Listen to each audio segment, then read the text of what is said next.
One of my favorite college coffee houses was across the street from a milling company. I spent many hours sipping their various brews, with the mood-lit ambience of the cafe constantly underscored by the low hum of unseen machines turning grain into flour. Anyone who parked there for more than an hour on that street would inevitably come back to a car lightly dusted with the finest of flour, made airborne by the sheer volume of wheat processed there. The grain mill had a sort of mysteriousness. It was tall, imposing, and inaccessible to non-employees. But the act of milling grain into flour need not be some hidden process locked behind a set of industrial doors. For millennia, this most basic of tasks took place in the home, and it still has a place there, if you give it to it. The sound of grain being milled for daily bread can be a pleasant underscore to your own tea and coffee sipping. So have you ever thought about grinding your own grain? Would you like to step up your bread game for the ultimate level of customization and nutrition? Are you interested in benefiting from the many benefits of fresh ground, non-rancid flour? Would you like to mix and match your own grain blends? Well, let's chat and have a talk about how to make your own flour.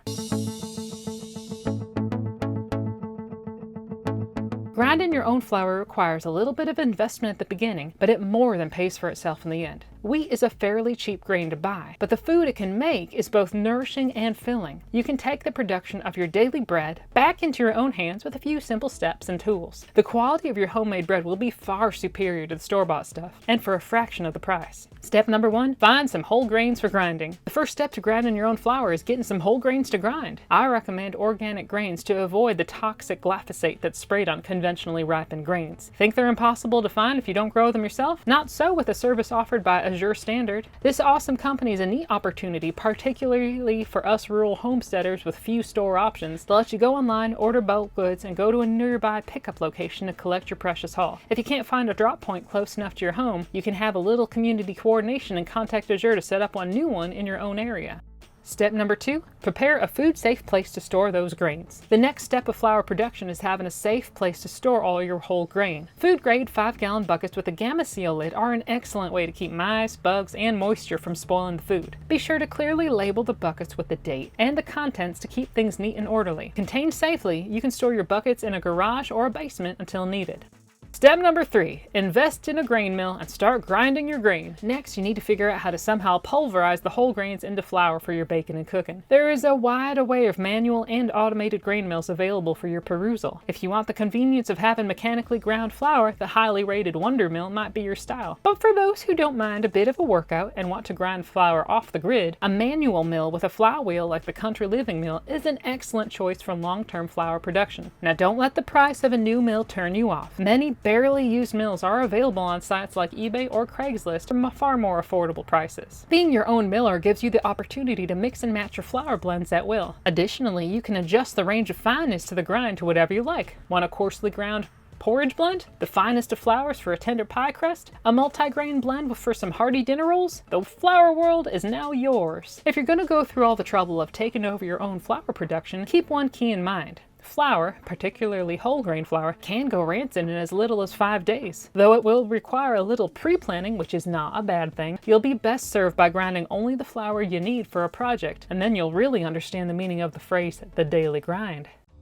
Now here's some grains you could grind. Rye, barley, oats, and wheat are all traditional cereal grains with a long history of being ground into flour and used to make bread. You should experiment with all of them. Every grain offers its own style and texture, but of the lot, wheat is probably the most familiar to the beginning flour miller. Now, as soon as you start to buy it in bulk, you'll realize that wheat is complicated. This versatile grain has been grown and developed for so long and by so many cultures that it has taken many specialized forms. There are 3 aspects used to label wheat grains, and knowing these classifications will help you make the best bread and bakery. Wheat is classified according to its hardness, hard or soft, the season in which it was harvested, spring or winter, and its color, white or red. Here's some ways to understand the differences these varieties create. All hard wheats have a higher protein content than soft wheats, meaning they will form more gluten strands and make a stronger structured dough. White wheats have less of these proteins than red and have a different flavor. They are varieties of wheat that have had the color bred out of them. This apparently makes the flavor milder, although to be honest, I've never noticed the difference. Spring wheats will have more protein than winter wheats, and winter wheats are usually higher in minerals. Now, does this make sense, or does it start to sound like the setup to an SAT question? Don't fret. Basically, think of it in this way. The higher the protein, the more gluten can be developed and the more extensible the dough will be. This is good for yeasted bread or pasta doughs that need to allow for the formation of air bubbles or need to be held together very well. The lower the protein, the more delicate the dough will be. This is good for sweets and biscuits. Make your choices accordingly. Other grains and seeds used as grains are millet, corn, spelt, kamut, quinoa, amaranth, teff, emmer, buckwheat, sorghum, and leached acorns, just to name a few. Once you start getting interested in making and blending your own whole grain and home ground flours, it is a delightfully slippery slope. So here's some flour mix ideas from our homestead. If you're thinking you'll need some recipes to use up your homemade flour, consider these ideas from our own place. Multigrain breakfast porridge. Coarsely grind 2 parts hard red wheat, 1 part barley, 1 part rye, 1 part millet, half part rice, and 2 tablespoons of flaxseed. The night before, soak the amount you'll need for breakfast in water. That will make the nutrients much more available, and in the morning, the porridge will cook much faster.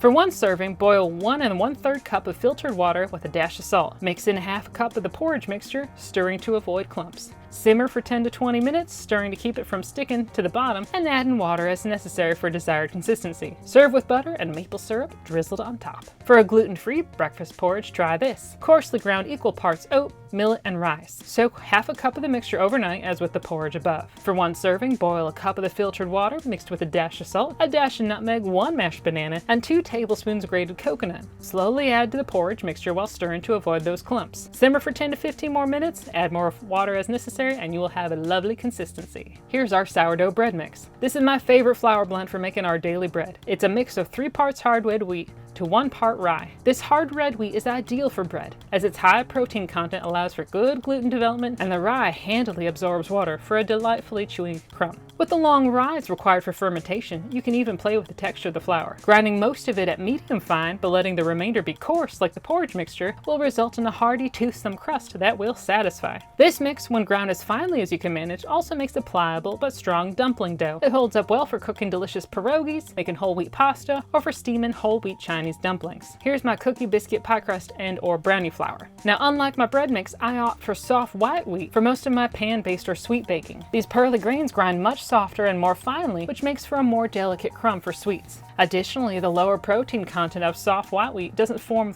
strong gluten strands. It's frustrating to use for bread or dumplings, but fabulous for pancakes, waffles, muffins, and flaky biscuits. Now, why should you grind your own flour? Grinding your own flour is a major step towards long-term health and self-sufficiency. Homemade flour is fresher.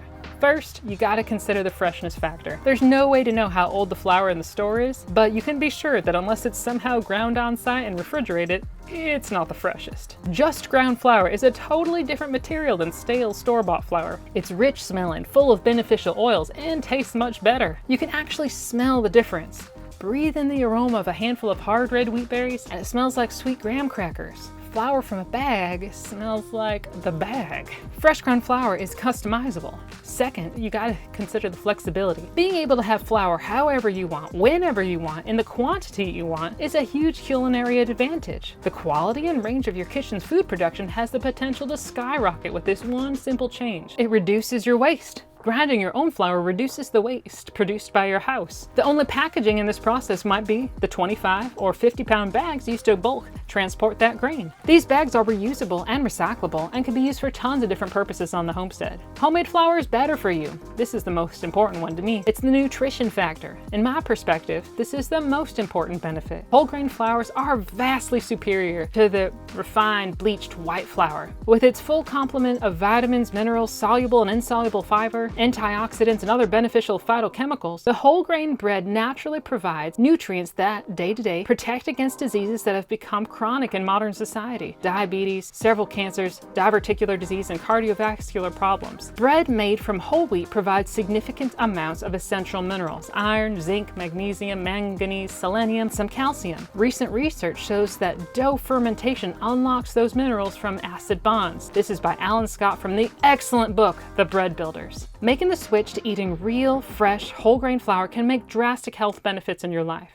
Now this leads me to my next point. This is why white flour should be thrown to the curb, for good. White flour is an ancient luxury turned false modern necessity. The necessity was in air quotes. To this very opinionated homesteader, the process of turning nutrition-packed whole grains into bland, fluffy white powder is absolutely unnecessary, tragic, and wasteful. The historical precedent for white flour was elitist in nature. In both ancient Egypt and Europe, where wheat was a staple, white flour became a status symbol. The time-consuming multiple rounds of fine grinding and brand sifting required to make a white product were something that hard-working peasants and normal folk just didn't have the time to do. The rich could pay for others to do that work for them, which made white flour purely an upper-class luxury. Now, the irony of this practice was that the elites were exchanging health for social standing. Many of the dietary ills of the rich were due to poor nutrition, could have been solved with eating the fermented whole grain bread that sustained the lower class farmers. Now in modern times, the decadence of the rich has become accessible to the rest of us, and with it comes the corresponding wastefulness and disease. The process of making white flour has become a scientific art form in nutrient depletion. In order to reduce whole grains into white flour, they need to go through a huge and dramatic transformation that makes the sifting of 300 years ago seem simple. First, the whole grains are put through an industrial roller mill. Rollers spinning at different speeds squeeze the grains into progressively finer powders. As the grain passes from roller to roller, the bran, which is the outer layer of the kernel, and the germ, which is the inner embryo that contains the majority of the oils, are sifted out, leaving behind mostly starchy endosperm. Some older mills also heat the flour due to the friction of the rollers, which inactivates many of the minerals left in the grains. Now by this point, about 72% of the individual wheat kernel is left. This material is intentionally then oxidized. In big mills, this is usually done chemically by bleaching the flour and then adding latent oxidizers that continue the work during kneading and baking. This makes the flour easier to be mechanically worked into dough on a large scale, and it totally eliminates the need for fermentation. Of course, for the sake of convenience, this wheat-based product now contains oxidized fats and traces many of the chemical bleaching agents used to whiten the grain. Enriched flour is even more of an insult to the original grain it came from. As the population historically suffered from beriberi and pellagra on the refined flour diet, government authorities have been forced to recognize the inherent nutritional deficiencies in white flour and its products. As a result, artificially created mimics of several vitamins and minerals that were previously stripped from the whole grains during refinement are then sprayed back on the white flour before it's packaged. Personally, I will never recommend the use of white flour, ever. Devoid of nutrition, chemically altered for artificial appearances, and generally just bad for you, white flour is a refined shadow of the real food that whole grains, particularly fermented whole grains, offer your body. If you care about your body, you'll eventually have to confront this white flour dilemma. On one hand, white flour is an incredibly refined product and it produces textures that people have come to hold dear. White flour sourdough, for example, rises higher, has a lighter crumb than any whole wheat bread could ever achieve. But who said that a light crumb and high rise had to be the pinnacle of bread experience? Maybe it's time for a paradigm shift. The fact is, if you decide to grind your own flour, you will be choosing wholesomeness over nostalgic presentation in many circumstances. While your body will benefit, your mind might need to do some work to accept the results of your whole grain bakery. You won't have pillow soft dinner rolls or pure white sugar cookies with whole grain flour,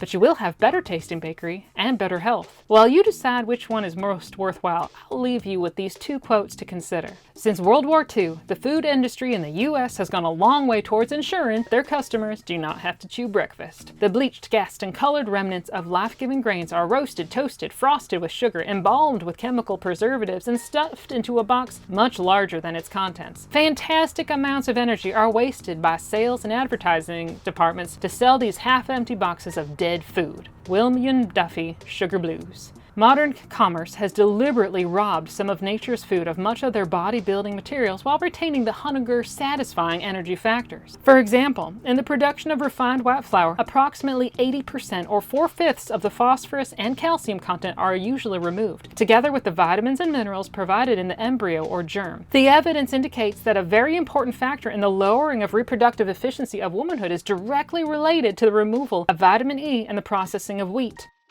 The germ of wheat is our most readily available source of that vitamin. Its role as a nutritive factor for the pituitary gland in the base of the brain, which largely controls growth and organ function, apparently is important in determining the production of mental types. Similarly, the removal of vitamin B with the embryo of the wheat, together with its oxidation after processing, results in depletion of bodybuilding activators.